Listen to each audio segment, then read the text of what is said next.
Bueno, Baruch Hashem, shalom a todos. Hoy arrancamos con primicia, ¿no? ¿Por qué primicia? Porque estamos iniciando un nuevo año, estamos iniciando un nuevo mes y estamos iniciando este nuevo año con buen pie, por decirlo de alguna manera, porque la intención de estas clases es poder fortalecer lo que hemos venido estudiando y lo que hemos venido indagando y en lo que venimos ahorita trabajando. Mantenga siempre presente este concepto. Hay un principio muy importante en el Pirkei Avot, que es un libro de ética de nuestros padres. La palabra Pirkei Avot quiere decir literalmente ética de nuestros padres. Dice el Pirkei Avot: Moisés recibió la Torá en el monte Sinai, ¿sí o no? Y Moisés transmitió la Torá ¿a quién? A Yehoshua, a Josué. Yehoshua le transmitió la Torá ¿a quién? A los ancianos. Los ancianos le transmitieron la Torá ¿a quién? A los profetas. Y los profetas ¿a quién? A los sabios de la gran asamblea. Volvemos otra vez. Moisés recibió la Torá en el Sinai. Así mismo se le instruyó ¿a quién? A Yehoshua. Yehoshua se le enseñó ¿a quién? A los ancianos. Los ancianos se le enseñaron ¿a quién? A los profetas. Y los profetas se le enseñaron ¿a quién? A los sabios de la gran asamblea. Y enseña el Pirkei Avot de toda esta línea generacional en la cual pasaron 23 generaciones. Entre una y otra pasaron 23 generaciones. Y enseña el Pirkei Avot tres principios importantes. Número 1, sed cautos en el juicio. Sed cautos en el juicio. Número 2, haced tantos discípulos como sea posible. Número 1, sed cautos en el juicio. Número 2, haced tantos discípulos como sea posible. Y número 3, hacer un cerco de protección alrededor de la Torá. Hacer un cerco de protección alrededor de la Torá. ¿Cómo podemos conciliar nosotros todo esto con lo que hemos venido estudiando y con lo que vamos a empezar a estudiar? Número 1 es ser cautos en el juicio. Donde no hay ley, existe una anarquía. Y la Torá viene, es el elemento para establecer la paz en todos los ámbitos. Porque cuando vemos la Torá, desde la creación, el Eterno le entregó mandamientos y leyes a Adán. Desde el Génesis, el Eterno le dijo a Adán, cuando lo creó, le dijo: te voy a colocar en el huerto del Edén para que lo trabajes, lo labres, pero del árbol del fruto del conocimiento del bien y del mal no comerás. Le dio un mandamiento. Entonces vemos que la ley del Eterno está desde el libro de Génesis. Le dijo: no comerás. Cuando Adán se queda dormido y de la costilla saca a la mujer, ¿qué dice Adán? Hay una línea de transmisión del mandamiento, ¿sí o no? Adán recibe el mandamiento del Eterno y a su vez él lo transmite a Eva. Le dice: mira, del árbol del conocimiento del bien y del mal no comerás. ¿Por qué? Porque eso fue lo que él recibió. Pero le dijo: y tampoco lo tocarás. Ayer no le dijo que lo tocara. Le dijo: y tampoco lo tocarás. ¿Qué hizo Adán? Adán creó un cerco de protección alrededor del mandamiento. ¿Para qué? Para permitirnos a nosotros no transgredir el mandamiento principal deliberadamente. Y esa es la funcionalidad hoy en día de lo que se conoce como la Torah She'al Peh, la Torah oral. Entonces, cuando decimos los tres principios fundamentales, ¿cuáles son? Número 1, sed cautos en el juicio. Número 2, hacer tantos discípulos como sea posible. Y número 3, hacer un cerco de protección alrededor de la Torah. De la Torah.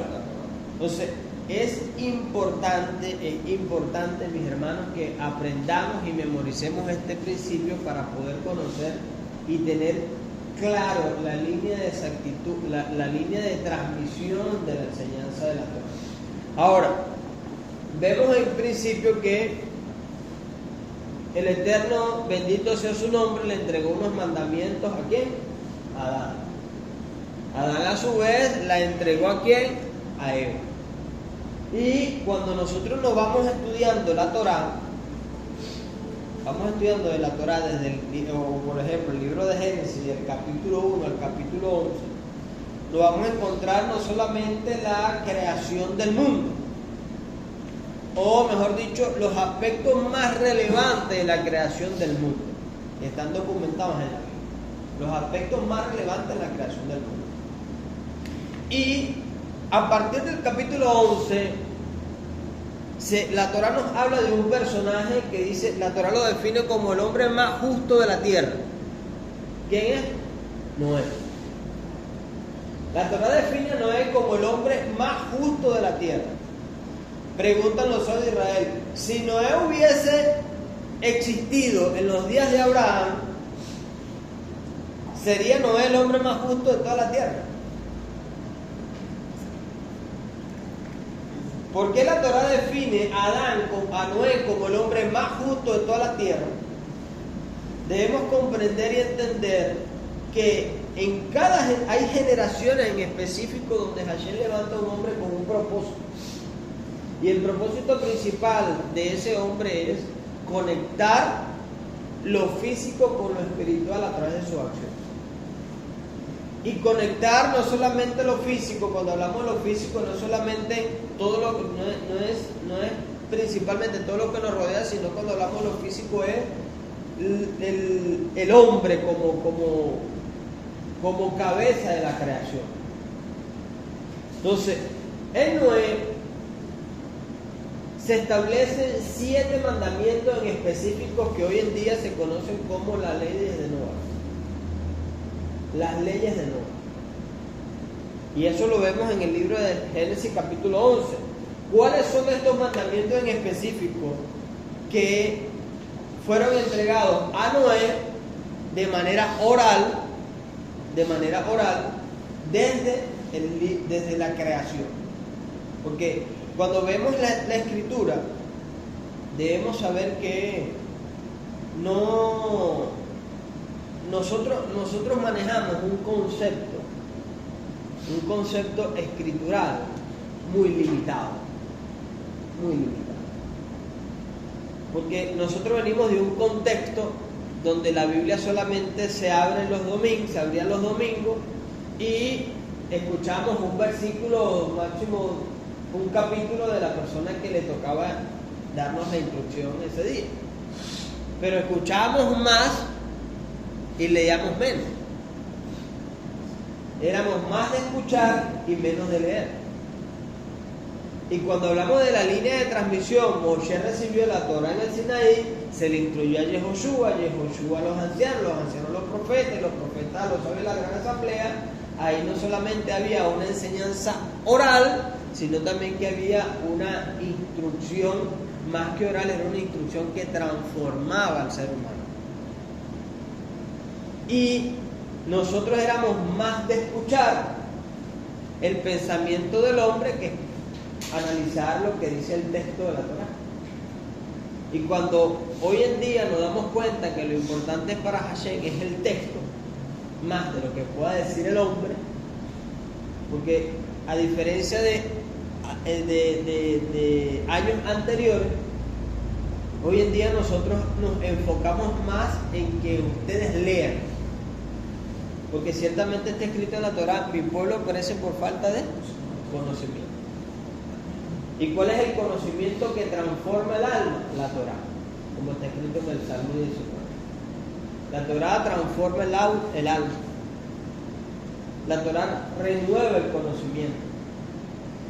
La Torá debemos tener presente que no necesita intérprete, porque la Torá es su propio intérprete.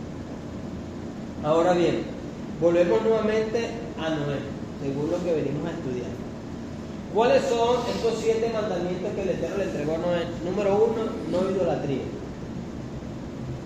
Número 2, no blasfemia. Esto no solamente anótelo, sino que memorícelo. Y ya le voy a decir por qué hay que memorizar todo esto. No idolatría, no blasfemia, no asesinar,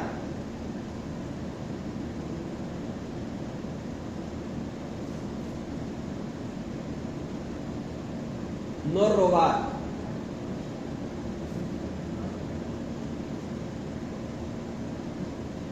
no cometer inmoralidad sexual,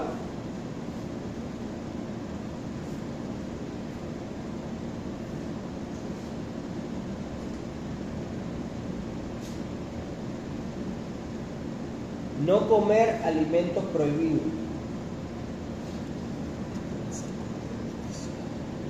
y el último es establecer corte de justicia.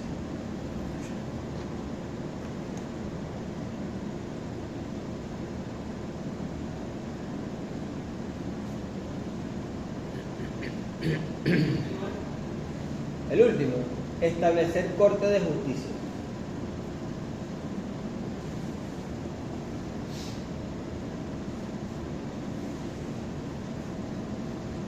En términos generales, donde existen estas 7 leyes universales, pudiéramos decir que rige la paz. ¿Por qué? Porque, número 1, estas 7 leyes universales son como un índice. ¿Por qué? Porque estas 7 a su vez tienen unas derivaciones y ahí de la derivación hay subderivaciones. ¿Para qué? Para poder establecer la paz. Aparte de todo esto, a nivel jurídico, cada país tiene una constitución, que es la que rige las leyes a nivel social, moral y cultural. ¿Sí o no? Y cuando usted lee estos 7 mandamientos y lo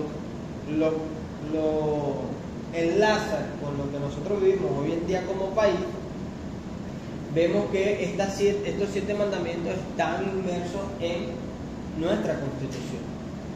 Y estos 7 mandamientos rigen las constituciones de los distintos países a nivel mundial.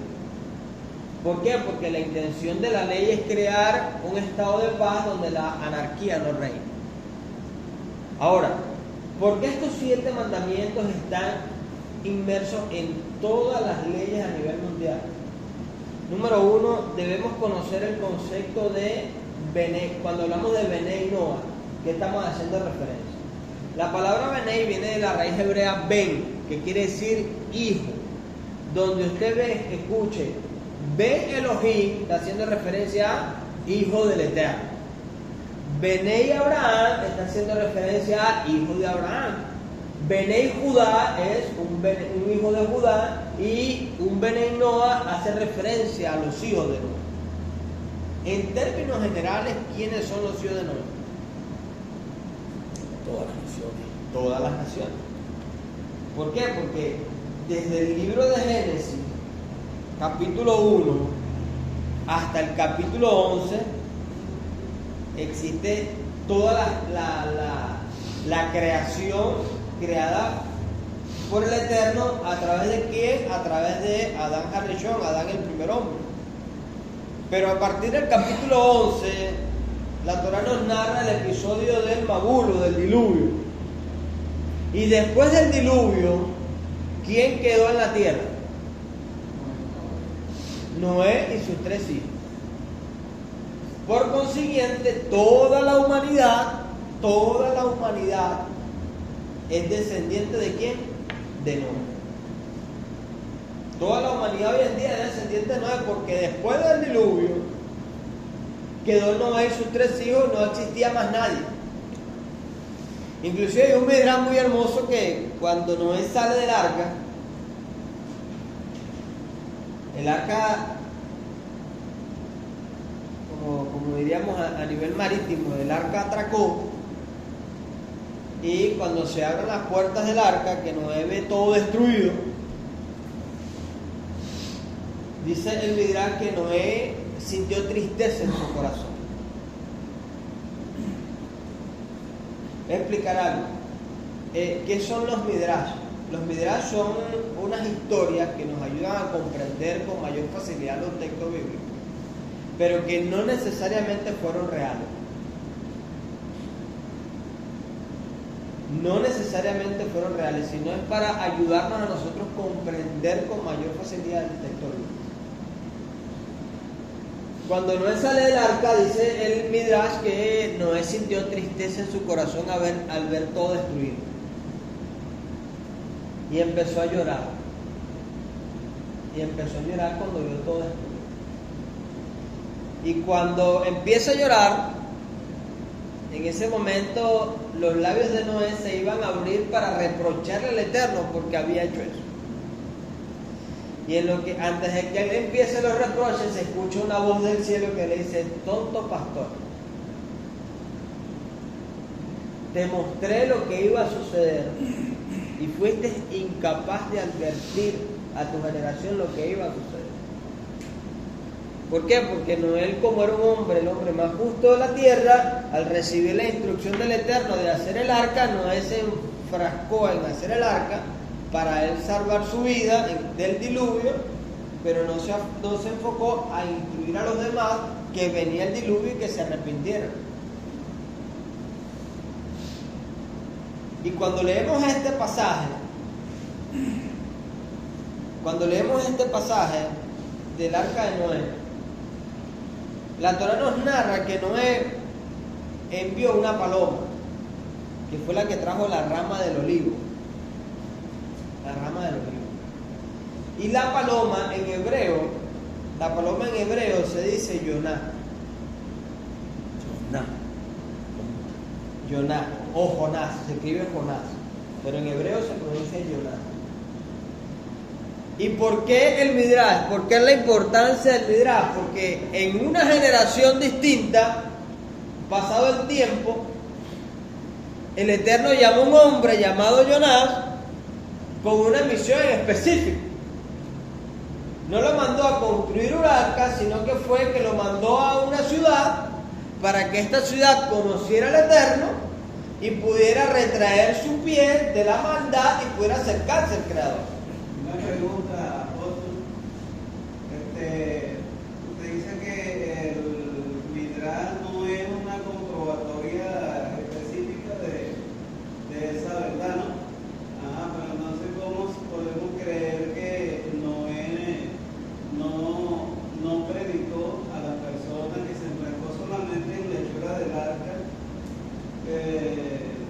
y no predicó, no instruyó a la gente.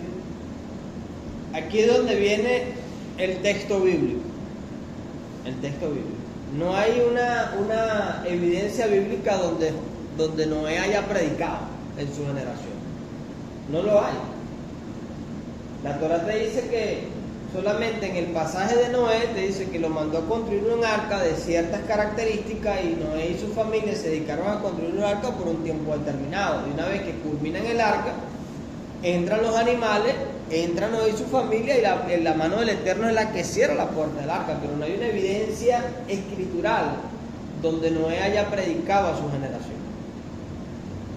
Ahora, lo que sí la Torá define es a Noé como el hombre más justo de su generación. ¿Por qué? Porque Noé hizo la voluntad del Eterno en todo momento. Todo lo que el Eterno le decía, Noé lo hacía. Pero no hay una evidencia de que, o por lo menos después que él recibió la instrucción de hacer el arca porque venía el diluvio, no hay una evidencia bíblica de que Noé haya predicado en su generación. ¿Entienden? Por eso es que yo les digo, ahí sí tenemos una evidencia bíblica. Pero los midrashim son historias que nos ayudan a comprender con mayor facilidad el texto. Y uno, aunque no existe la evidencia bíblica de que haya predicado, ¿verdad? A nivel escritural, existe lo que es la evidencia humana, ¿no? Porque Noé, por más que justo que fuera y por más comunicación que tiene con el Creador, pudiéramos decir que es un ser humano, como cada uno de los que estamos aquí. Y cada uno de nosotros tiene características emocionales, psicológicas y ver toda una generación que el Eterno mismo haya destruido, y aunque él sabía que era por la misma maldad del hombre, porque no había otra, no existía otra razón por la cual iba a destruir, el Eterno iba a destruir toda la humanidad, podemos decir que en su naturaleza humana sintió lo que dice el Midrash, aunque el Midrash es una historia que nos ayuda a nosotros a comprender el tema. No podemos certificar con exactitud lo que el Midrash dice, porque son historias. ¿Entiendes? Y cada historia es como Yeshua con el tema de las parábolas, ¿no? Otra pregunta, Poto. Dios en ese aspecto no se percató, vamos a decir así, de sentir conmiseración por esa gente que iban a morir en su debido tiempo, y no había una ley para recordarle a Adán de que predicara algo así, no sé. Vamos lo mismo que recibió Noé, lo recibió la generación de Noé, porque había una enseñanza de transmisión oral que iba a pasar de generación a generación. Lo mismo que recibió Noé, lo recibió toda la generación en ese momento, toda esa generación. Pero ¿qué hizo a Noé distinto a su generación?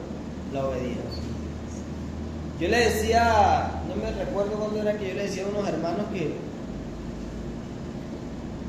yo le decía a unas personas, no sé si eran hermanos de la comunidad que tuve la oportunidad de conversar con ellos, yo le decía, hoy en día nadie puede decir que no conoce a Dios. Nadie. Así no se congregue. Nadie puede decir hoy en día que no tuvo la oportunidad de conocer ni siquiera un versículo bíblico. Nadie. Porque tanto por las redes sociales como los testigos que llegan a la casa, como de una u otra forma el Eterno usa la creación para tener una conexión con lo creado. Y hoy en día nadie, mira, aquel que pueda decir, mira, a mí nunca me predicaron, es mentira. Es mentira, ¿por qué? Porque todas las personas hoy en día, todo el mundo hoy en día tiene un concepto de Dios. A su manera, pero lo tiene. Los católicos tienen un concepto, los cristianos tienen un concepto, los cristianos en su diversidad de pensamientos tienen un concepto, los mormones tienen un concepto, cada uno espera su Mesías. Cada uno espera su Mesías. El católico espera el Mesías tipo Hollywood, con el pelo largo, el candadito, ojos verdes. El pentecostal espera a su Mesías con la camisa manga larga, la franela por debajo blanca. El testigo de Jehová espera al Mesías que venga con el maletín cruzado aquí de cuero y la sombrilla. Porque cada uno ha creado un parámetro a través de los dogmas recibidos a lo largo de la historia.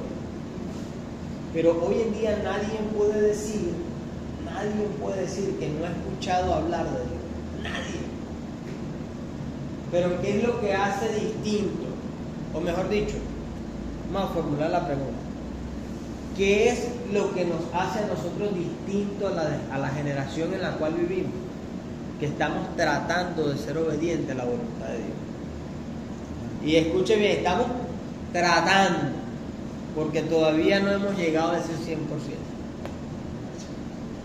Porque cada uno de nosotros tiene una lucha constante. Y la lucha mía no es la misma del apóstol, la lucha del apóstol no es la misma del apóstol. Cada uno tiene una lucha distinta. Y esa lucha que tenemos es la lucha con la mala inclinación, lo que Pablo decía. Hay una ley en mí que me incita a hacer lo malo. Y aún conociendo lo bueno, termino haciendo lo malo. Entonces, nosotros estamos tratando por la voluntad del Eterno de ser obedientes conforme a lo escrito, para no vivir conforme a nuestras pasiones desordenadas, sino vivir conforme a la voluntad del Creador. ¿Es fácil? Es fácil. No es. No No es fácil. Noé en su generación.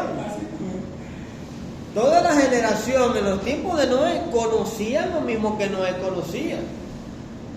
Pero fueron obedientes a la voluntad de Dios, como Noé. No. Es más, en los tiempos de Noé nunca había llovido. Nunca llovió. ¿Cómo existía algo que se llamaba el rocío de la tierra? Nunca había llovido. Y existía gente que se acercaba a Noé para mofarse de Noé. Esto estaba haciendo un arca, aquí nunca ha llovido. Pero cuando empezó a llover, esta misma gente que se acercó a Noé para mofarse de Noé, se acercó a Noé para que le abriera la puerta. Entonces, lo mismo sucede en esta generación. Hoy en día, cada uno de nosotros estamos construyendo un arca donde cada hogar es un arca. Cada uno de nuestros hogares es un arca. Y la comunidad donde hacemos vida congregacional es otra arca, donde todos somos importantes. Y cada uno hace su aporte para construir esa arca congregacional. Pero principalmente cada uno de nosotros tiene un arca. La gente te dio un arca para que tú la formes, tú la trabajes. Están tus hijos, que son la responsabilidad de que tú instruyas la ley que tú estás recibiendo. Están los vecinos tuyos, que son los que se mofan de ti, porque tú vives conforme a la voluntad de Dios. Ahí están los vecinos que no entienden el tema del Shabbat, porque no se les ha sido revelado este tema. No voy a decir que no están en la voluntad de Dios, mejor vamos a decir que no se les ha sido revelado. Porque dentro de la vecindad que tenemos alrededor, no todos son rayá o malvados. Hay gente justa, pero que no se les ha sido revelada. Lo mismo sucedió en la generación de Noé. Yo le digo, tonto pastor, te mostré lo que iba a suceder y no le predicaste esa generación, no enseñaste. Ahora, Jonás, que es la relación que existe entre Noé y el libro de Jonás, es que Jonás se rehusó a hacer la voluntad de Dios. ¿Por qué? Porque la generación era malvada. El pueblo era malvado. Oye, no, ese pueblo es malvado, yo no voy a ir. Y Hashem lo trató hasta que el hombre aceptó. ¿Y qué sucedió? La generación escuchó el mensaje y retrajo su pie de la maldad. ¿Por qué? Porque ya el Eterno había tocado el corazón de Nínive. Las mismas características, pero en otra generación, está en el libro de los Hechos, con Cornelio. ¿Quién trató con Cornelio? Hashem. Hashem trató con Cornelio de la misma forma que Nínive y de la misma forma que con Noé, en generaciones distintas.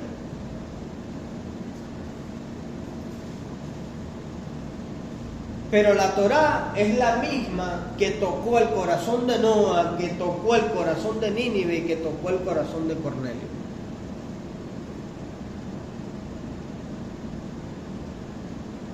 ¿Basado en qué? Basado en estos 7 principios universales. Basado en estos 7 principios universales. ¿Por qué hemos decidido iniciar esta serie de clases con el tema de las leyes de Noé? Y le voy a ser muy claro y hablarle con la verdad. Cuando coordiné con el hermano que íbamos a empezar estas clases, yo le consulté a mi autoridad, que hay una línea de autoridad, yo no puedo hacer nada sin consultarlo primero. Y el Shalía Caleb Soto, que ya todos lo conocemos, me dijo, mira, trata este tema. El tema de los varones. ¿Por qué? Porque hoy en día, y le venía diciendo a Aarón, todos nosotros somos temerosos del Eterno. Todos nosotros somos temerosos del Eterno. Todos nosotros somos obedientes a la voz de Dios. Todos nosotros en un momento determinado de nuestras vidas coincidimos en nuestras oraciones. En tiempos distintos, en espacios distintos, todo lo que estamos aquí en un momento de nuestra vida coincidimos en nuestra generación, en nuestra oración. ¿Cuál fue esa coincidencia? Que todo lo que estamos aquí en un momento de nuestra vida le pedimos a Hashem que nos mostrara la verdad bíblica. Todo lo que estamos aquí, que usted no se lo ha pedido al Eterno. Y esto no le estoy diciendo que fue que me llegó ahorita por revelación, no, porque somos seres humanos y todos queremos alcanzar la plenitud del Eterno. Todos estamos buscando herramientas espirituales para poder subyugar nuestra mala inclinación, que es la que verdaderamente no nos permite conectarnos con Hashem. Todos tenemos esa lucha. Entonces, ¿por qué les digo esto? Porque mientras estamos en el cristianismo, nunca habíamos escuchado de un judío. Y parece mentira, pero todo cristiano ama a Israel y ora por Israel hasta que conoce un judío. Hasta que conoce un judío. ¿Por qué? Porque en lo que conoce un judío le dice, ustedes mataron a Cristo. Porque eso fue lo que recibimos de generación en generación. Y esa fue la formación teológica que hemos recibido hasta estos días. Todo cristiano ora por Israel y decreta el Salmo 122 a favor de Israel, Shalom, Shalom, Jerusalén, hasta que conoce un judío. Ustedes mataron a Cristo, ustedes esto, ustedes aquello, no lo recibieron como ustedes. Una vez hablaba con un hermano y él me decía, si el plan de Dios es Israel, ¿por qué Israel no aceptó a Jesús cuando vino en su momento? Le dije, si Israel lo hubiese aceptado, tú y yo no estuviéramos hablando de Biblia. Tú y yo no estuviéramos hablando de fe. Tú y yo no estuviéramos hablando de esperanza. Porque lo que hoy en día tenemos nosotros como fe es esperanza de que se cumplirá en nuestras vidas y en nuestra generación lo que está escrito en la Biblia. Si Jesús hubiesen aceptado a Jesús en ese momento, no estuviéramos nosotros aquí. Porque hay un plan de Dios tanto para Israel como para las naciones. Entonces, nosotros nunca habíamos escuchado, ni a Jesús lo veíamos como judío. Porque se nos enseñó que Jesús era ¿quién? El rubio de Galilea. Que se pasea, pero no teníamos el concepto de Jesús como un personaje judío que vivió bajo una ley, que murió bajo una ley, que enseñó lo mismo que Moisés, porque cuando tú lees hoy en día, para allá tras para allá, tú te das cuenta que muchas de las enseñanzas de Yeshua eran textos citados de Moisés. Y anteriormente tú enseñabas el Antiguo Testamento y la gente te decía, hermano, tienen que traer un mensaje más cristocéntrico. Está bonito, está bonito. ¿Ustedes escuchan? A mí no me gusta cómo predica el hermano, porque el hermano se va mucho a la ley. En cambio, fulanito es más cristocéntrico, habla más de la gracia. ¿Has escuchado esta frase? Porque son conceptos que venimos nosotros familiarizados con ellos y son parte de nosotros hasta que llegamos a la Torá. Y la Torá nos confronta. Porque no es el hermano el que me confronta, es la misma Torá la que me confronta. Ahí estaba hablando con una persona y él me decía, no, yo creo a Dios a mi manera. Yo conozco a Dios a mi manera. Y yo le busqué en Primera de Juan donde dice, aquel que dice que me conoce y no guarda mis mandamientos, el tal es un mentiroso y la verdad no está en él. Entonces cuando yo no se lo dije, yo lo puse a leer el texto. Lee aquí. ¿Tú me estás diciendo a mí mentiroso? Esas palabras salieron de mi boca.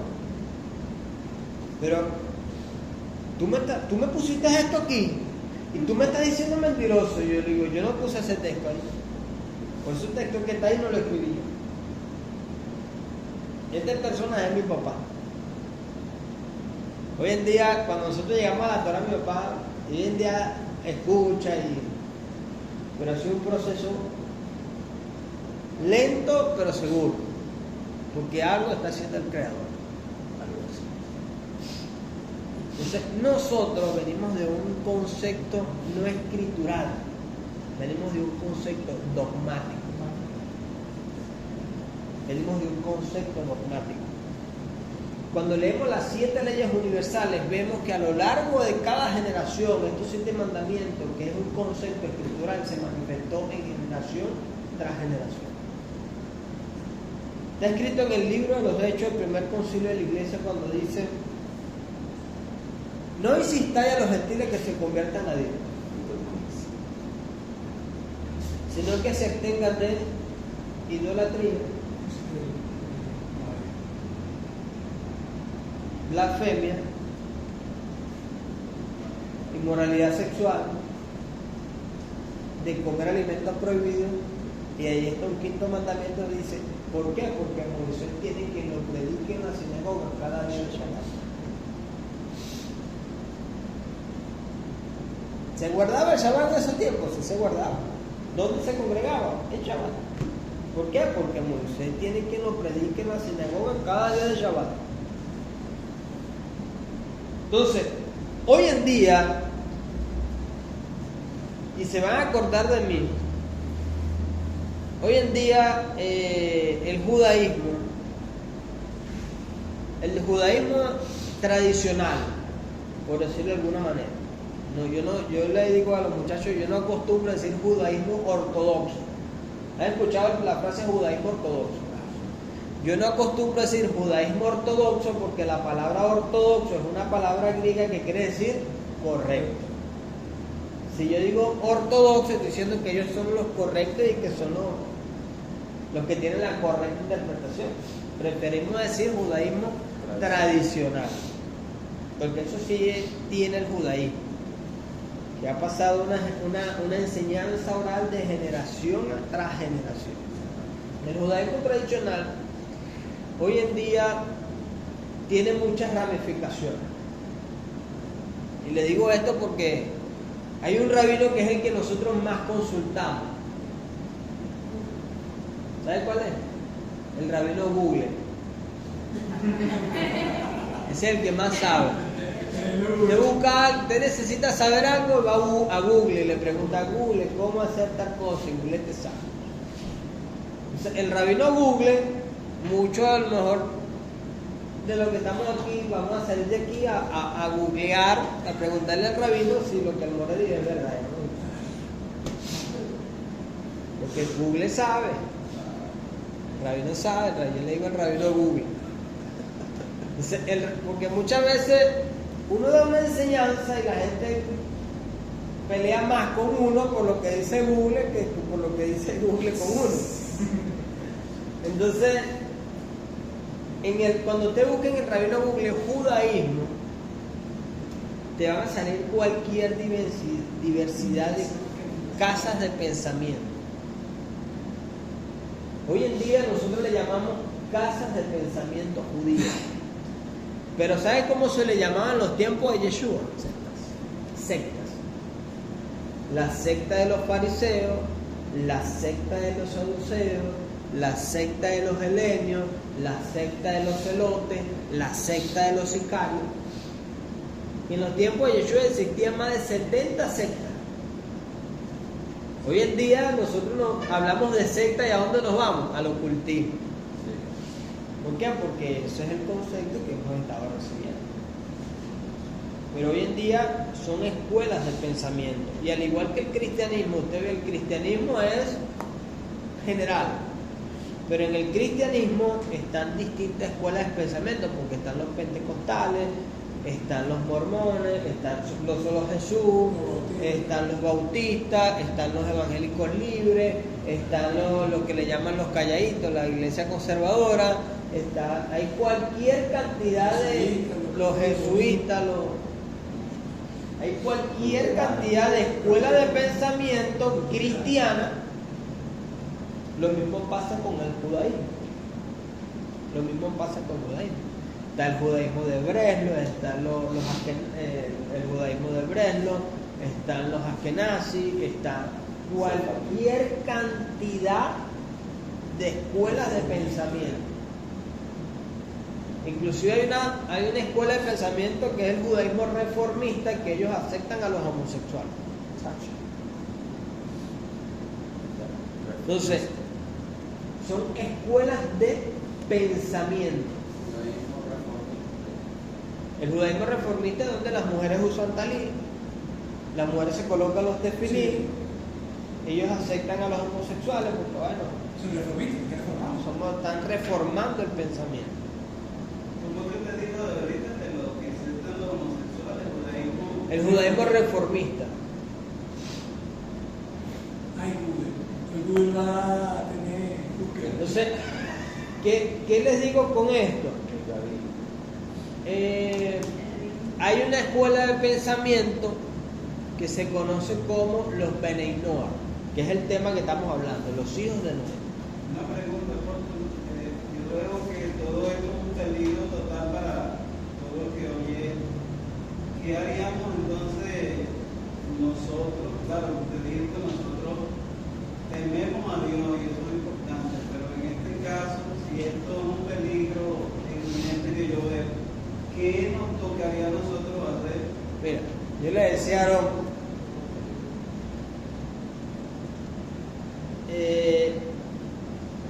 en este camino nosotros vamos para 14 años. 14 años, bueno, para los que me conocen, los que no me conocen, yo soy el Moré Abraham Jacob, el líder de la comunidad 20 Filá, que en ese 20 Filá en Maracay.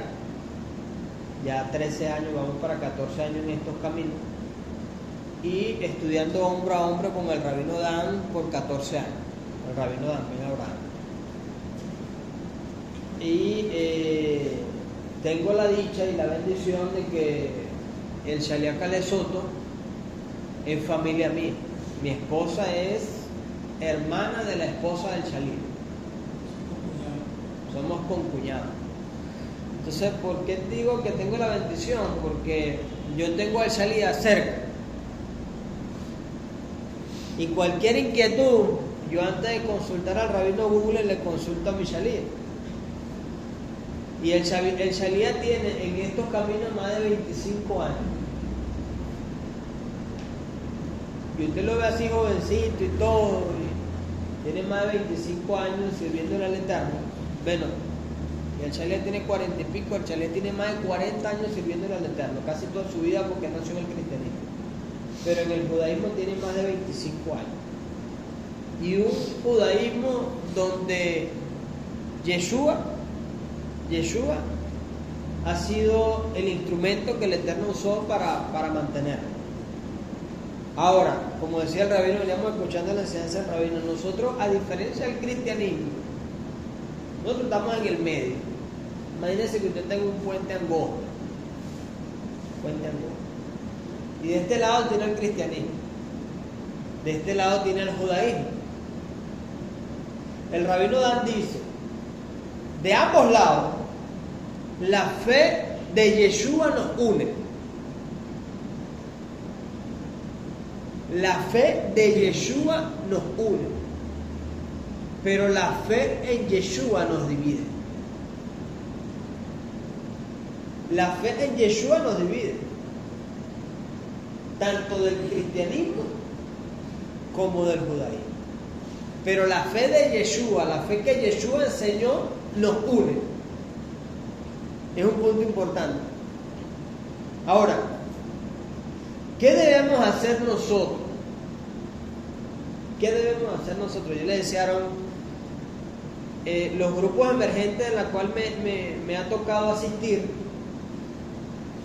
por experiencia en estos ya casi 14 años. Ahorita nos estamos dando la tarea de hacer estas clases, de hacer de estas clases como una vacuna. ¿Cuál es la finalidad de una vacuna? Oye, Inmunizar la enfermedad. ¿Cómo? Inmunizar la enfermedad. La vacuna no permite que la enfermedad entre al cuerpo. Pero la vacuna está creada con agentes de la misma enfermedad. Pero son los agentes de la misma enfermedad que contrarrestan la enfermedad. ¿Me están entendiendo? Son anticuerpos, pero creados de la misma enfermedad. Los anticuerpos los crean y los extraen de la misma enfermedad, con la finalidad de que lo letal de la enfermedad no puede entrar en el cuerpo. Y eso es estas clases. Porque, ¿cuántos de los que estamos aquí, quién de los que está aquí es constructor? Trabaja construcción. ¿Usted? Sí. Usted es el hombre. Cuando yo voy a hacer una construcción, ¿qué es lo primero que yo hago?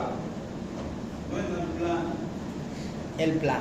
Después, Bueno, toma las medidas, calcula cuánto presupuesto tiene. ya después que yo tengo el plano, todo el presupuesto, replanteo el terreno, ¿qué hago? ¿Qué hago para yo poder edificar el edificio? Profundizar la base. Si yo hago una base para construir una casa, yo sobre esa casa puedo hacer 5 pisos. Depende. Depende de la fundación.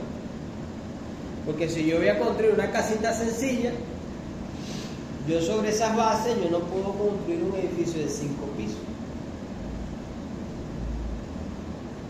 ¿Qué primero debo hacer? Construir unas buenas bases.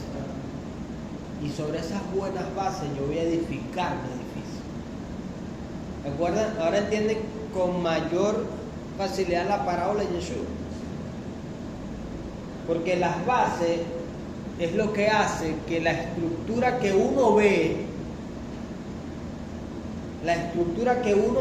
porque cuando usted ve un edificio, usted no ve las bases. Usted ve el edificio ya terminado. Pero lo que uno no ve es lo que verdaderamente sostiene al edificio. Cuando creamos buenas bases de nuestra fe, no hay nada que nos pueda mover. Nada. Y esa pregunta de usted está importante porque por eso le hacía el énfasis al rabino Google. Porque en Google, en vez de buscar una solución, nos encontramos con un problema.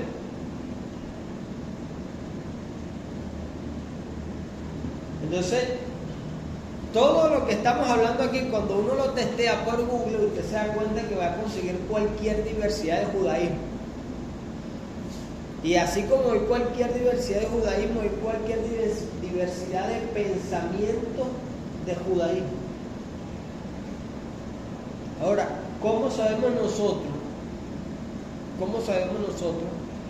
que estamos edificando nuestras bases en un terreno sólido? Porque esa es otra cosa. Usted puede hacer buenas bases, pero si no tiene un terreno sólido, también se le viene abajo el edificio. Usted puede hacer las bases como usted las quiera agarrar, pero si usted tiene un terreno arenoso, se le va a empezar a cuartear las paredes, por más buenas bases que usted haya hecho. De cómo sabemos nosotros que estamos en un terreno sólido. Eso es lo que estamos estudiando. Crear anticuerpos para todo esto. El judaísmo tiene una escuela de pensamiento que se llama los Beneinor. ¿Cuál es la definición de esta escuela de pensamiento? Número uno, que las leyes de estas 7 leyes universales fueron reveladas para el primer hombre. Cuando hablamos del primer hombre estamos haciendo referencia a Adán. Número 2, son capaces de producir una unión con Dios. Eso sí, las 7 leyes universales son capaces de producir una unión con Dios basada en el principio del monoteísmo. ¿Por qué? Porque habla de no idolatría y no blasfemia. Y esto viene a traer un impacto en nosotros cuando conocemos a Hashem como el único Dios verdadero. Entonces el principio monoteísta está inmerso en esta fe. Tiene el potencial de propiciar un mundo de paz y seguridad para todos. El número 2 es. Son capaces de producir una unión con Hashem, con Dios. Son capaces de producir una unión con Dios.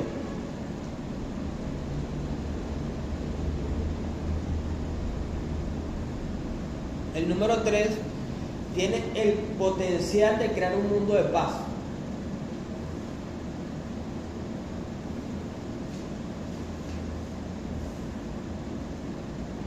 El número 4, las 7 leyes universales,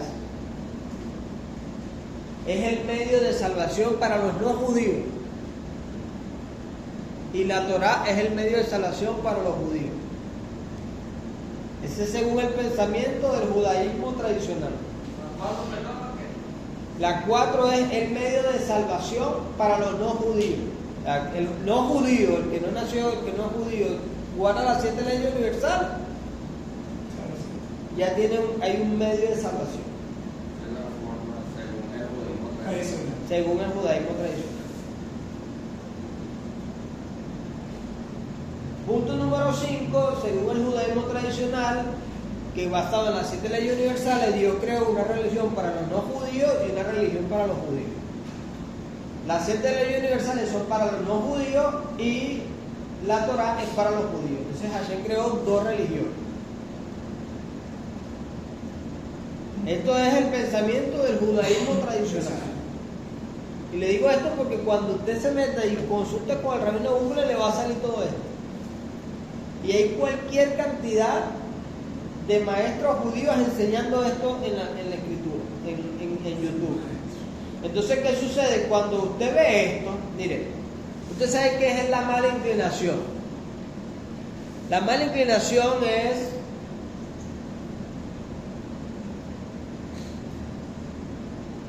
voy a tomar las palabras del apóstol. La mala inclinación es ese demonio interno que somos nosotros mismos. Cada uno tiene un demonio interno. Y tiene esa lucha con ese ser. ¿Sabes? El Tom y Jerry, ¿se recuerda? El ángel bueno y el ángel malo.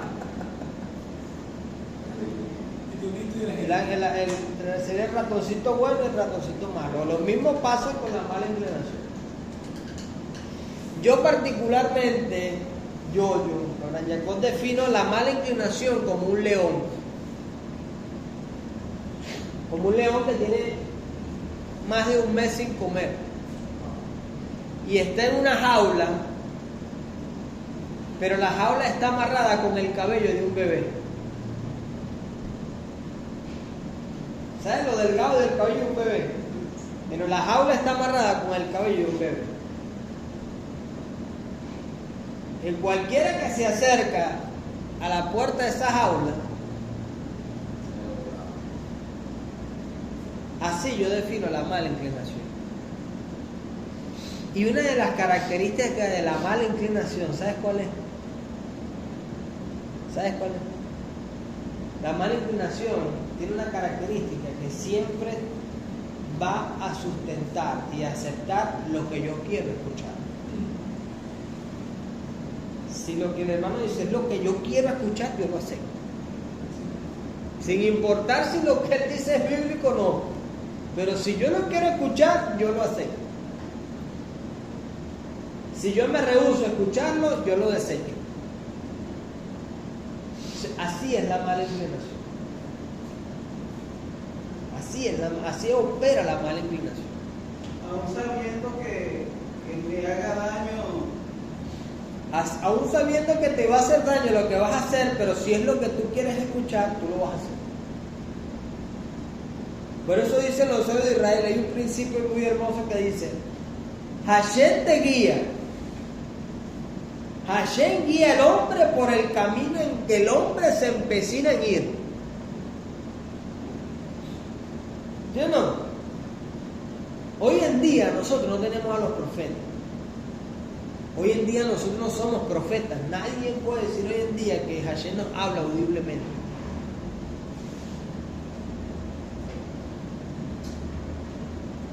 Y hoy en día es muy común escuchar: Dios me habló, Dios me dijo, así te dice el Señor. ¿Por qué? Porque estos pensamientos vienen conectados con las emociones. Y cuando yo conecto mi pensamiento con la emoción, yo me dejo guiar por las emociones. O sea, hoy en día no tenemos la capacidad de los profetas antiguos. ¿No han escuchado la canción de Marcos Vidal? Marcos Vidal tiene una canción donde él le reprocha al Eterno, le dice: ¿dónde está el Dios de Elías? ¿Dónde está el Dios de Moisés? ¿Dónde está el Dios de David? Y la segunda parte de la canción, Dios le responde a Marcos Vidal y le dice: ¿dónde están los hombres como Moisés? ¿Dónde están los hombres como Elías? ¿Dónde están los hombres como David? Porque en fisonomía somos los mismos, pero en obediencia somos distintos. En obediencia somos distintos a aquellos hombres. Y porque en obediencia somos distintos, se ha roto la línea de comunicación con Hashem. Y eso es lo que estamos tratando de restaurar en nuestras vidas. Estamos restaurando esa línea de comunicación. Ahora, cuando hablamos hoy de telefonía y cualquier cantidad, cuando usted agarra el ejemplo del televisor de blanco y negro de la perillita, que yo le decía que quién era la antena nosotros cuando éramos niños, un gancho de ropa, muévete, quédate ahí. Pero dependiendo el canal que tú quisieras ver, el sentido de la antena era distinto, porque la frecuencia que recibía el canal, que emanaba del canal, del emisor al receptor, es distinto. Entonces, si querías ver, en aquel tiempo nada más era Radio Caracas, televisión, Venezolana Televisión y Televen. 4 canales existían nada más. Entonces, dependiendo del canal que tú quisieras ver, era la posición a donde iba la antena. Lo mismo pasa hoy en día a nivel espiritual. Lo mismo pasa hoy en día a nivel espiritual. Si lo que yo quiero escuchar es lo que a mí me agrada, yo voy a direccionar mi antena a eso. Si lo que yo quiero escuchar es lo que a Dios le agrada, yo voy a direccionar mi antena a eso. Por eso el profeta, el Hashem decía tras el profeta: hay de aquella generación que llama a lo malo bueno y a lo bueno malo. Porque debemos conectar con el pensamiento de la Torah, con el pensamiento de Moshe, que esa es la enseñanza principal de Yeshua. Yeshua decía: a los que se sientan en la cátedra de Moisés, haced lo que ellos dicen, pero no hagáis lo que ellos hacen. ¿Sabes qué era la cátedra de Moisés? En aquellos tiempos había una persona destinada a enseñar la Torah en la sinagoga cada Shabbat. Y el que enseñaba y el que se sentaba en esa silla era el que se decía: los que se sientan en la cátedra de Moisés, porque la persona era agotada Shabbat tras Shabbat. Por eso decía, los que se sientan en la cátedra de Moisés, porque ellos no enseñaban. En ese tiempo, ¿no? Cuando Yeshua dijo eso, Mateo, Marcos, Lucas, Juan, Romanos, Efesios, nada de eso estaba escrito.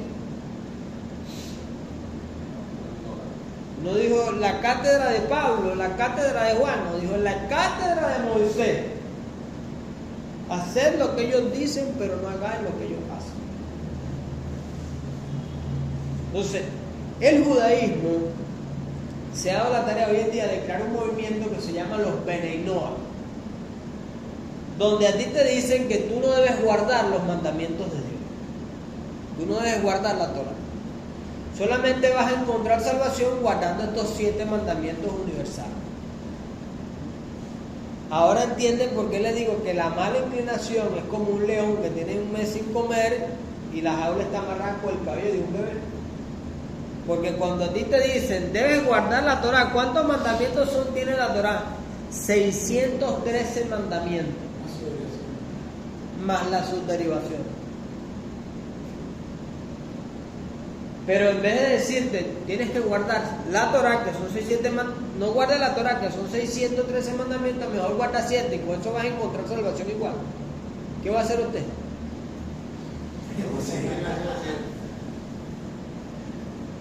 ¿Qué va a hacer la mala inclinación? Te va a decir, hijo, guarda la Torah. La mala inclinación te va a decir, no, a los 7. Te hizo facto.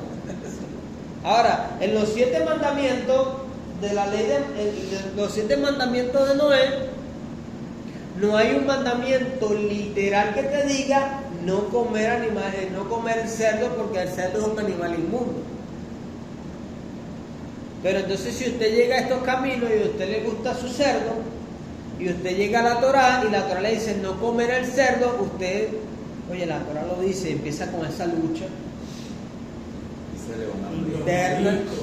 Y cuando ya usted empieza a dominar ese animal, esa tendencia de la mala inclinación hacia la chuletica ahumada, hacia la salchicha, la costillita y todas estas cosas, dice, bueno, ya me mentalicé que no debo comer, ya voy a empezar a guardar el mandamiento.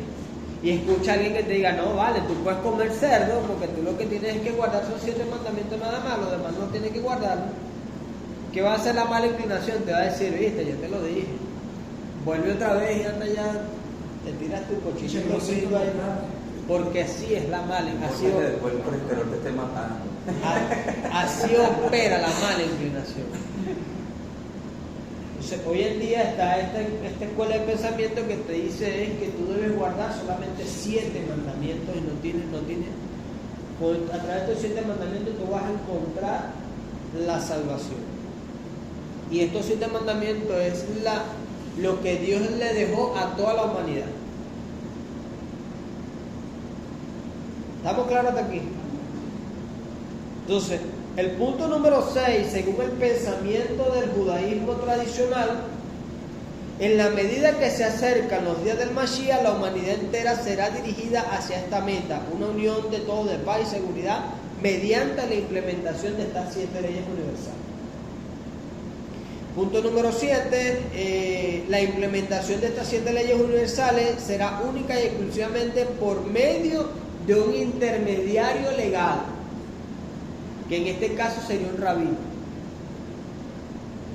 Y el rabino es considerado, el que no guarda lo que el rabino dice, es considerado como un rebelde y sujeto a pena capital, como está escrito en el libro del número 16.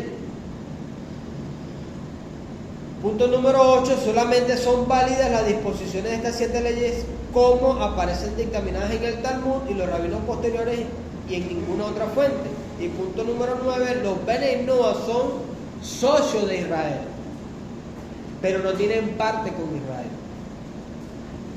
Es socio, pero no tiene parte.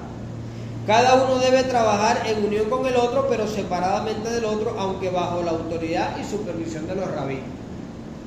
Y el punto número 10 dice, estableciendo las 7 leyes universales, en las naciones se traerá de vuelta al Mashiach.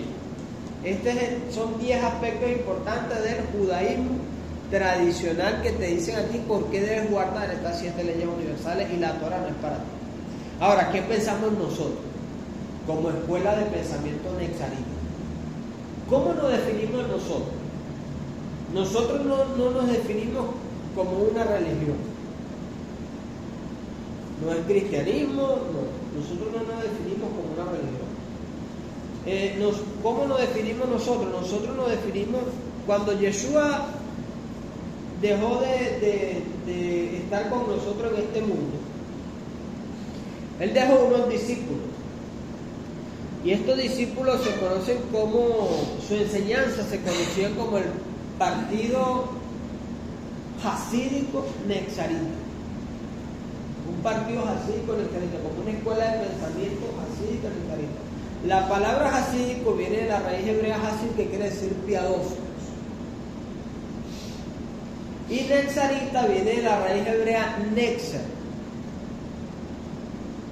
Nexarita viene de la raíz hebrea nexar. Y nexar, esta palabra está documentada en el libro, en el profeta Isaías, cuando el Eterno le dice del vástago de Isaí saldrá un retoño. Cuando leemos Isaías 11, habla del vástago de Isaí, está haciendo referencia a quién? A Yeshua. Ahora, la palabra en hebreo de vástago es nexer. Por eso es que nosotros, cuando habla del nexer, dice del vástago de Isaí, del nexer de Isaí saldrá un retoño, y este retoño es Yeshua. Cuando nosotros nos catalogamos como nexaritas, somos seguidores del mensaje de Yeshua. Así que la definición es: nosotros somos judíos nexaritas, entendiendo el concepto judío como un adorador del Dios de Israel. Porque el judío viene de Judá. Y Judá fue el nombre que la matriarca dio a uno de sus hijos que le dijo: por cuanto has venido a mi vida, has traído alegría, y yo adoraré al Eterno. Entonces, Judá, la palabra judío viene de la raíz hebrea Judá, que es un adorador de Dios. Entonces, ¿nosotros qué somos? ¿Cómo nos definimos? Como judíos nexaritas. Ya entendemos por qué, de dónde viene la raíz hebrea nexarita. ¿De dónde? De nexo. Ahora, según el judaísmo nexarita, estas leyes universales tienen 6 aspectos importantes. ¿Cuáles son? Fueron dadas y conocidas antes de la revelación del monte Sinaí. Fueron dadas y conocidas antes de la revelación del monte Sinaí. Porque uno de los mandamientos que tenemos aquí de estas 7 leyes es no comer alimentos prohibidos. ¿Sí o no? Es el 6º mandamiento. Cuando el Eterno le dice a Noé, le dice: vas a meter en el arca un par de animales puros y animales impuros. Animales puros y animales impuros. ¿Cómo sabía Noé bajo qué ley Noé tenía establecido cuáles eran los animales puros y cuáles eran los animales impuros? Si para nuestro concepto y nuestra enseñanza esta ley viene a ser establecida en el libro de Levítico, la dieta bíblica. El Eterno le dice a Noé: va a buscar un par, macho y hembra, de animales puros y animales impuros, y lo vas a meter en el arca. ¿Cómo sabía Noé con exactitud cuáles eran los animales puros y cuáles eran los animales impuros? ¿Sabes que dentro de estas leyes universales son 7, pero aquí pudiéramos decir que hay un mandamiento adicional, que es el mandamiento del Shabbat? El Shabbat. El mandamiento del Shabbat viene dado desde Génesis. En 6 días trabajará y el 7º día descansará. Un mandamiento universal. Y lo mismo sucede con este mandamiento. Cuando los hijos de Israel llegaron y se quejaron al Eterno porque ya estaban cansados estaban en el desierto y tenían hambre, y empezaron a clamar al Eterno. El Eterno le envió el maná. Pero cuando leemos a nivel cronológico la escritura, nos damos cuenta que el episodio del maná sucedió antes del monte Sinaí. Antes del monte Sinaí, el Eterno envió el maná para que los hijos de Israel comieran. Pero cuando el Eterno le dice que manda el maná, le da una instrucción. Le dice: vas a recoger el maná por 6 días. Y el 6º día vas a recoger una doble porción, para que comas el 7 y comas el 7. ¿Por qué? Porque el 7º era día de Shabbat. Y el 7º no va a descender maná. Sabemos que ya no había sido entregado la Torah en el monte Sinaí, pero ya el mandamiento estaba. ¿Por qué? Porque hay una enseñanza oral que venía pasada de generación tras generación. Ahora entienden por qué en el Código Real se dice que la fe viene por el oír. Por el oír la palabra de Dios. Está escrito en el Código Real, dice: la fe viene por el oír, porque en los tiempos de Yeshua, cuando la Torah no había sido escrita, mejor, de alguna manera, y en los tiempos de Noé no existía la Torah escrita, existía una enseñanza oral que era transmitida de generación en generación. ¿Dónde nosotros encontramos la ley de los sacrificios? En el libro de Levítico. Encontramos ahí con exactitud la ley de los sacrificios, ¿sí o no? Cómo hay que hacer un sacrificio, cuáles eran los animales específicos para el sacrificio, según la condición, pudiéramos decir de alguna manera, la condición económica de la persona. Si la persona tenía mucho dinero, podía traer un novillo, el otro podía tener un carnero. Había una lista de animales para ser sacrificados, y estos animales, vamos a hacer la salvedad que todos los animales que tienen la permisología para ser sacrificados en el templo son los animales kosher, los animales que son aptos para el consumo, a excepto de los pescados. Yo le decía en la enseñanza del Shabbat anterior que el pescado es el único animal que no puede ver hacia atrás. El pescado es el único animal que no puede ver hacia atrás. Cuando nosotros comemos animales, porque ciertamente cada animal que comemos tiene una característica relevante a nuestras vidas. Si nosotros tuviéramos la capacidad de un pez, nuestra vida fuera otra. Porque mayormente vivimos enfocados en lo que pasó y no nos enfocamos en lo que está por pasar. Entonces, a excepción del pescado, los animales que eran aptos para el sacrificio en el templo eran animales kosher, animales aptos para el consumo. Si esta ley fue establecida a partir del libro de Levítico, ¿cómo sabía Adán? ¿Cómo supo Caín? ¿Cómo supo Noa después que salió del arca los animales que habrían de sacrificarse? ¿Cómo sabía Isaac cuando iba a ser sacrificado? Cuando, ¿sabes? El pasaje de la queda, cuando el Eterno le dice a Abraham: Abraham, sacrifícame a tu hijo. ¿A cuál de los dos? A tu amado, a Shem, amo a los dos. A Isaac.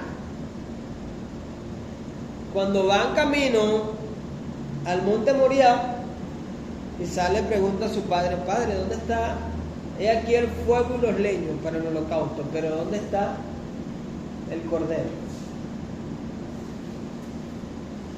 No le preguntó dónde está el cerdo, dónde está el chigüire, o mejor dicho, la capibara. Si no le ve el video me va a regañar. La hija mía no le gusta que le diga chigüire. Eso se llama capibara. Él no sabía dónde está el cordero para el carnero para el holocausto. Si eso fue establecido en la ley de los sacrificios que está escrito en el libro de Levítico. Porque había una enseñanza de transmisión oral de generación a generación.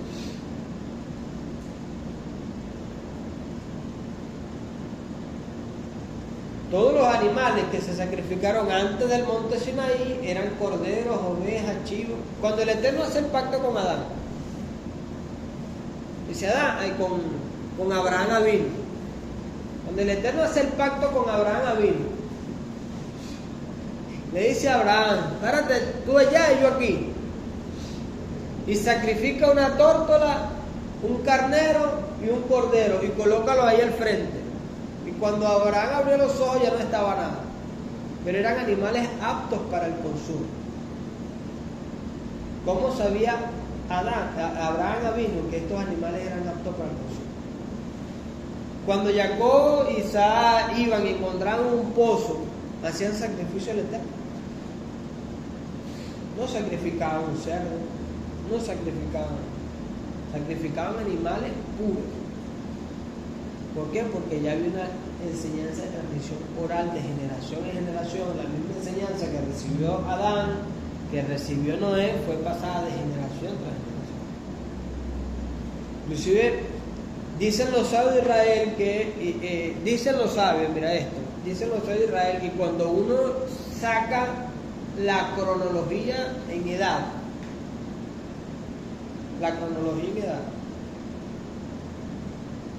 cuando Sem muere, cuando Sem, el hijo de Noah, muere, ya Jacob era adulto.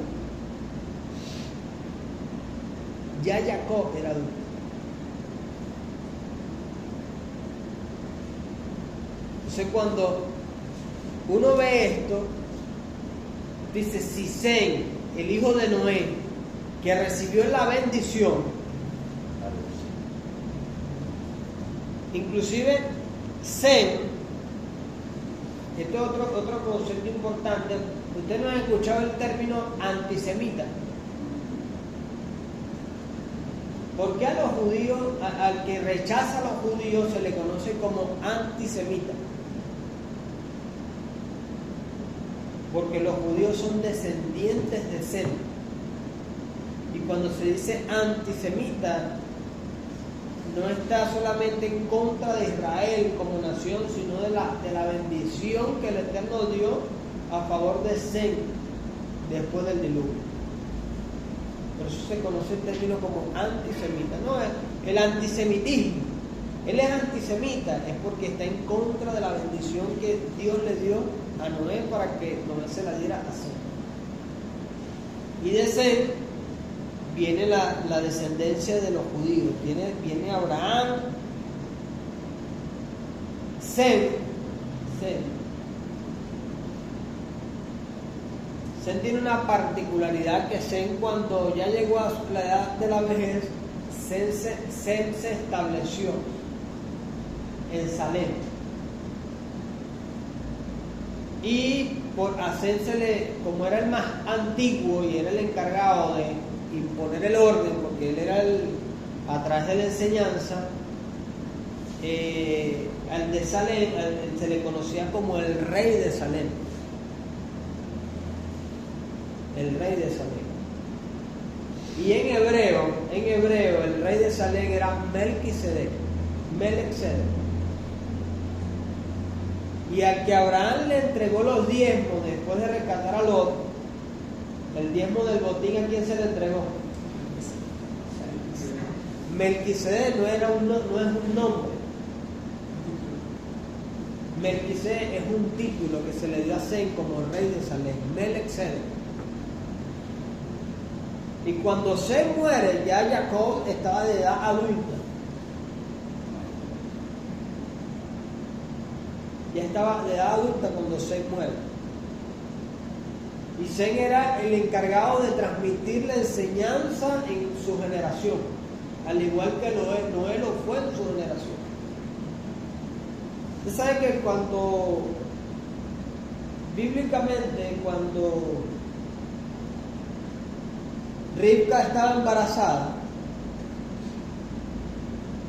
dice la Torá que Ribca tenía en su vientre dos niños. Uno era Jacob y el otro era Esaú. Pero dice la Biblia, dice que ella tenía mucho dolor y fue a consultar a los sabios. ¿Y qué le dijeron los sabios? Los sabios le dijeron, dice la Biblia, en tu vientre hay dos generaciones. Y el mayor servirá al menor. Pero cuando leemos la tradición oral de nuestro pueblo, este sabio donde fue Ribca fue a Sem, era Melechizedek, el rey de Salem. Sem, el hijo de Noé, fue el que le dijo, en tu vientre tienes dos naciones y el mayor servirá al menor. Sem era el encargado fue el encargado de instruir el monoteísmo en su generación. ¿O es como usted cree que Abraham Avinu, nuestro padre Abraham, se mantuvo firme en su fe monoteísta y enseñaba el monoteísmo en su generación? ¿De dónde lo recibió Abraham? Si el padre de Abraham era idólatra. Tera, el padre de Abraham, era el encargado de hacer las esculturas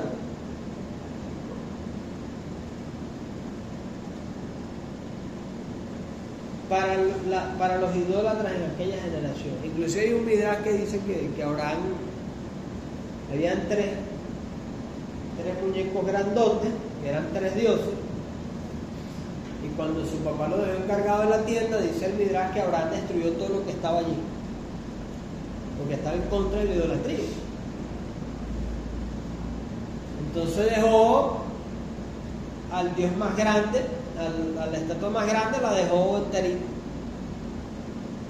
Y cuando el papá llegó le preguntó, mire, ¿qué pasó aquí? ¿Qué partió todo esto? Le digo, mira, cuando tú te fuiste dejaste una ofrenda para los dioses.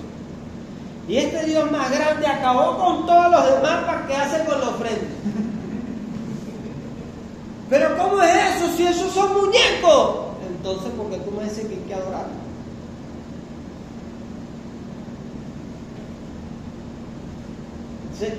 El papá de Sem, era el de Abraham, era el que hacía las esculturas de ídolos en su generación. ¿Y cómo sabía Adán, de dónde Adán había escuchado la importancia del monoteísmo, de conocer a Hashem como el único Dios verdadero? Y una de las cosas importantes que desde el pacto de Abraham, ustedes se recuerdan la anécdota que le conté del hermano que me dijo que por qué los judíos no aceptaron a Jesús. ¿Se acuerdan? Hace un rato que le dije, mira, si ellos aceptan a Jesús, nosotros no estuviéramos hablando de Biblia. Desde los tiempos de Abraham ya estaba dicho por el Eterno que había una provisión para las naciones gentiles. El pacto de Abraham tiene dos etapas. Hashem le dice a Abraham, de ti haré una gran nación. De ti haré una gran nación. Cuando le dicen una gran nación, ¿de quién está haciendo referencia? Al pueblo de Israel. Y después más adelante le dice, en ti serán benditas todas las naciones de la tierra por cuanto escuchaste mi voz. Y cuando dicen todas las naciones de la tierra, ahí está la provisión para las naciones gentiles. Entonces, basado en esta premisa, según el judaísmo nazarita, estas 7 leyes universales que estamos estudiando fueron dadas y conocidas antes de la revelación del Sinaí. Por eso Noé conocía la ley de los animales puros y los animales impuros. Punto número 2, el judaísmo nexarita, según las 7 leyes universales, afirma que el monoteísmo como base primaria de la revelación al hombre. A lo largo de toda la humanidad, para Hashem siempre ha sido importante que el hombre mantenga el concepto de monoteísmo, que Hashem es el único Dios. Número 3, según el judaísmo nexarita, estas 7 leyes demandan arrepentimiento como fundamento para la redención.